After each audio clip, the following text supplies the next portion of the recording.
I don't have any data or really science to back this up, but based on my 10+ years of using bait casting reels, all my connections in the fishing industry, and my relatively high level of common sense, I can tell you this synopsis should be on point. Wait a second, let me rewind that real quick here. My relatively high level of common sense. Let's read the comments real quick. Huh. I guess it wasn't that high after all. So in the last video, I talked about this thing right here, the bait casting reel, and the conversation around efficiency while using it. Now, a few things happened in that video. First, I was uneducated about a few things when it comes to the bait casting reel and the history of them. And two, I was just plain wrong, and as a matter of fact, contradicted myself several times about this reel, and I'm not afraid to admit that. But man, oh man, did we open up a very interesting can of worms. This is the bait casting reel. My name's Tyler, and let's talk about it. Another giant, another giant. Look at that, y'all. I can't believe what I just caught. Yes! Well, how's it going, folks, and welcome back to TRF. My goal on this channel is to help you guys become better anglers and catch more fish. So if you're all about that, hit the subscribe button. Well, man, oh man, did y'all comment on the last video? If y'all could comment like that on every video, it would help my channel grow so much faster. But I really am grateful for all the interactions down there in the comment section, and y'all's wisdom and experience really opened up my mind to see the bait casting reel in a new way, which we're gonna talk about in this video. Now, this video is going to be heavily influenced by the comment section on the last one. So if you missed the last video, pause this one and go watch the previous one. And so in the process of reading YouTube comments, putting them on the screen, it could get a little bit ranty. So I apologize if that happens. I'm gonna try to stick to some sort of structure, but no promises. Now, I think there may have been some confusion with my purpose in making the last video. My purpose was not to say that a right hand retrieve bait caster, as in holding it with your left hand, reeling with your right. I was not trying to say that is better than a left hand retrieve bait caster. Some of you in the comments seem to have thought that.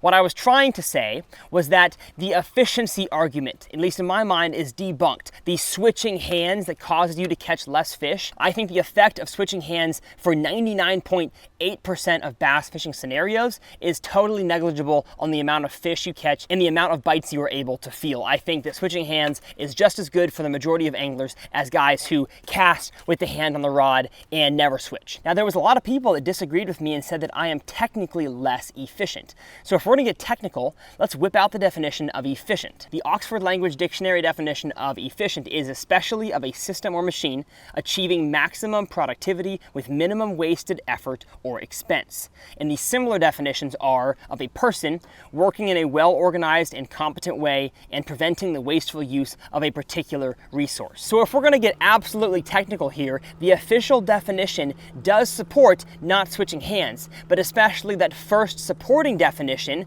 supports my view that the measurable decline in catching fish by switching hands is totally negligible. So I think you can believe what you want to believe. We're probably picking hairs that don't matter in this scenario. As Old School Bob commented, it can be hard to view an issue through a different lens, and trying to quantify efficiency can be a difficult task. I totally agree with that. And one comment I really liked about the efficiency argument, that we're going to actually touch on several things in his comment throughout this video, comes from Jack View. And it says, although it does come down to what's most comfortable, I think Tyler is looking at this too narrowly. Efficiency is more than just being able to make the most casts, but also being able to feel the bite and set the hook. 100 casts, but not being able to feel the bite for the hook set can be seen as less efficient than 50 casts while being able to feel the bite for the hook set. Wouldn't it make more sense to use your dominant hand to cast, reel, and hook, since your dominant hand is going to be more sensitive, with more control, with being stronger? I think Jack is definitely correct when it comes to me looking at efficiency too narrowly, and we're also going to touch on his dominant, non-dominant hand argument later on in this video. But let's jump into the two sections of this video in which I think that I was wrong and had stuff to learn. The first of which being the fact that I was uneducated about a lot of things with early bait casters. Cody T comments, the bait caster was designed to be a more powerful winch, so you would want that reel on your strong side, which honestly makes total sense. If you're fishing for big offshore saltwater fish with an old bait caster, you have your rod in the holster and you are just cranking on that reel, of course you want to crank with your dominant arm, which is normally, for most people, at least slightly stronger. But on the flip side of those giant offshore bait casters, at least nowadays, I've seen a lot of guys switch to a left-handed one. That way, let's say a Goliath grouper, they are lifting with their right arm, the stronger one, and then winching in the slack, and then lifting, and then winching in the slack. I think that argument is made perfectly by this next comment. Mike Christian comments, I'm right-handed and I grew up fishing for grouper and snapper offshore in the Keys. Always used spinning gear with a left-hand retrieve, so that is the way that I learned. My dominant hand holding the most important part of the setup, in my opinion, the rod. And goes on to say, I feel more confident with my dominant hand holding my rod when I'm fighting a 5+ pound bass. So I think that the offshore guys in saltwater, just like I said with the big bait casting reels for grouper, if you're fishing for snapper or tarpon, whatever, you want your dominant, stronger arm on the rod. I totally understand that. But that doesn't really explain why the majority of bait casting reels were, and really still are, right-hand retrieve. I think this next comment discusses the issue of bait casting reels for sale back in the day and today pretty well. R.S. Shloma says, I think the manufacturer labeling and marketing of the reels plays a big part here in what the more novice fishermen believe they are supposed to buy. Spinning reels are not labeled right or left retrieve. The vast majority can be switched, and on display, they are almost universally left-hand retrieve. So that's what people are likely to buy and use. Bait casting reels are labeled, and the assumption by most consumers is likely that a right-hand person is supposed to buy a right-hand reel. Also, the choices displayed in stores is overwhelmingly right-handed, and side note, has been for a long time, suggesting that this is the correct option for the majority of people who are likely to be right-handed. He goes on to say, to me, switching hands after casting makes no sense at all, not because it's inefficient, but because it's just an unnecessary thing to learn after using spinning reels for so many years. And man, I really think that's a great synopsis of what happened in retail stores and online. I think, personally, I walked to Bass Pro Shops when I was, 12 or 13 years old to buy my first bait caster with my dad.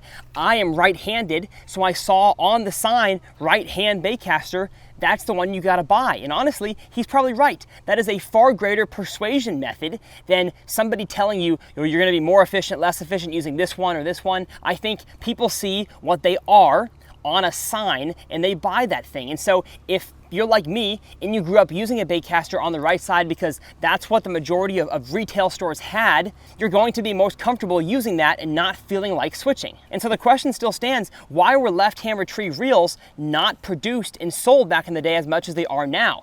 In my previous video, I talked about the finger dexterity thing. People want to control the reel with their dominant hand. After hearing y'all's comments, I think that I was wrong about that, and more people want to control their rod with their dominant hand. So is this because bait casters may have come or been influenced by the era of just putting the rod down and winching with your dominant hand? It could have been, or it could just be what one company did and they had success, so other companies emulated and copied, and then we're kind of in this cycle of right-hand guys use right-hand reels, left-hand guys use left-hand reels. When really, as I discovered from this comment section, a lot of you guys who are right-handed use left-hand retrieve reels. It's probably time for a redefinition on the shelves of what right and left hand means. And so here's one of the ways that I definitely was wrong and contradicted myself, and that's in the right versus left hand, finger dexterity versus strength argument. And there was a ton of really good comments on this topic. So let's start with John Frank. He says that one cannot fight a large, strong fish, which bass are not generally, supporting the rod in the non-dominant arm. All salt anglers know this. That makes sense. Michael Ace says that it's scientifically proven, which is funny, after anybody ever says that, they never quote the study that science proved, but I believe you for the sake of the argument here, that your dominant hand reacts quicker than your non-dominant hand. So keeping your dominant hand on the rod makes for quicker reactions and hook sets, which equals more fish. Changing to reel with non-dominant hand takes a couple of hours or less of fishing to learn. Now the second part I don't necessarily agree with, because I've tried to learn on a left-hand bait caster for a few hours and it's still challenging for me, but we're going to cover that at the end. And Regal Bova here brings up probably an older person's perspective, saying that I get more fatigued quickly trying to work a lure with my left hand and make the movements more janky and unnatural. Thus I cast and work the lure with my right and retrieve with my left. I guess I hadn't thought about older people, or maybe people who are disabled in some way, who don't have the same level of strength in both arms like I do. I know my right arm is stronger, my dexterity is definitely stronger in my right side of my body, but my left is not far behind, and so that's why I feel comfortable holding my bait casting rod in my left hand and reeling with my right, because I have just gotten used to that, and I'm I'd say 99% as strong in my left as I am my right. So the whole argument I made about dexterity versus strength really goes down the drain, if I'm being honest. And I could keep reading comments about the strength argument. For most people, they want to hold the rod that fights the fish on their stronger arm, which, to be honest, it makes sense to me. But I think at this point, we are all really arguing about mechanics, which really happens in every sport. Take professional golf, for example. Pro golfer Ernie Els is regarded as having one of the smoothest swings in all of professional golf. But a different pro named Jim Furyk is definitely not regarded as having one of the smoothest and best looking swings. But both swing mechanics were efficient for them as golfers and led both of them to have successful careers and win dozens of PGA Tour events each. So if you truly consider yourself to be an efficient bass angler with the way that you hold your bait casting reel, and you've tried the other way at least a decent amount of time and you haven't found it to really increase your catch rate, the argument for you on mechanics is over. It's time to focus on something else. What I believe at that point you should be focusing on is learning about the fish you are targeting to make sure you are putting your lure in the right place at the right time. I think it matters a whole lot less if you are fishing in the way that's most efficient for you,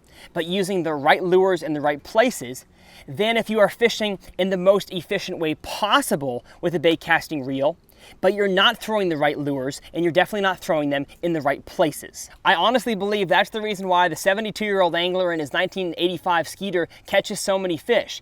Even though he is significantly mechanically slower than you or I as younger, more skilled anglers, I think oftentimes he catches more fish than us because he puts his lure in the right area, because he knows from experience, after fishing those lakes for longer than you or I have been alive, he knows where the fish are going to be. So efficiency, mechanics, doesn't really matter to him as an angler because he knows where the fish are. So in conclusion, what do I do with the can of worms that I've opened? Do I give it a sniff, get repulsed and squirmish and never touch that can of worms again?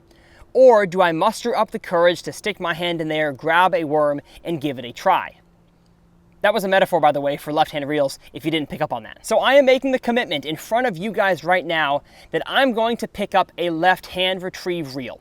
I work for an amazing company, Lose, who makes so many bait casting reels. I can get one next week if I want to, and I'm going to. I have tried left-handed bait cast reels in my buddies' boats before for a few hours at a time and really struggled with getting the reeling motion down, and honestly, it felt really uncomfortable for me. But my level of common sense is high enough to know that in order to get good at something, you have to put time into it. And I have not put enough time into trying out a left-handed bait casting reel. So I gotta get my cup real quick so we can do a toast. Cheers to me. Sounds horrible. Hopefully to become a better angler in this process, and if not, at least I'll be able to say that I tried and maybe conquered something else in life, which I value a lot. But enough talking about this. Let's go on the water and see a few fun fish catches on the right-hand retrieve, skipping some docks.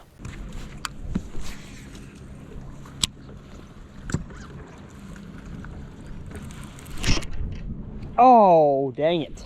Oh gosh, holy cow. That was a fish the whole time. That was a bass the whole stinking time. What? Oh my goodness. That was wild. I have never seen that in my lifetime. Wow. That's crazy. I really hope this camera here was pointed enough at that dock so it saw the fish jump. The fish freed itself from the cable. That's awesome. Thank you, friend. That was cool. I knew that was a fish. I just set the hook into a pole. Oh, clank. How do you hit that? Yes. Yes. Little chunker. Yeah.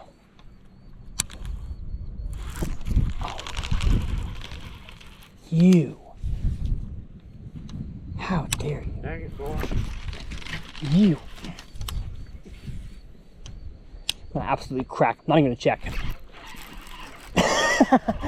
Not bad fish. Come on. Holy cow. I'm sorry, buddy. I didn't even check. I just knew he'd be there. That's what you get, friend, for making me lose you twice.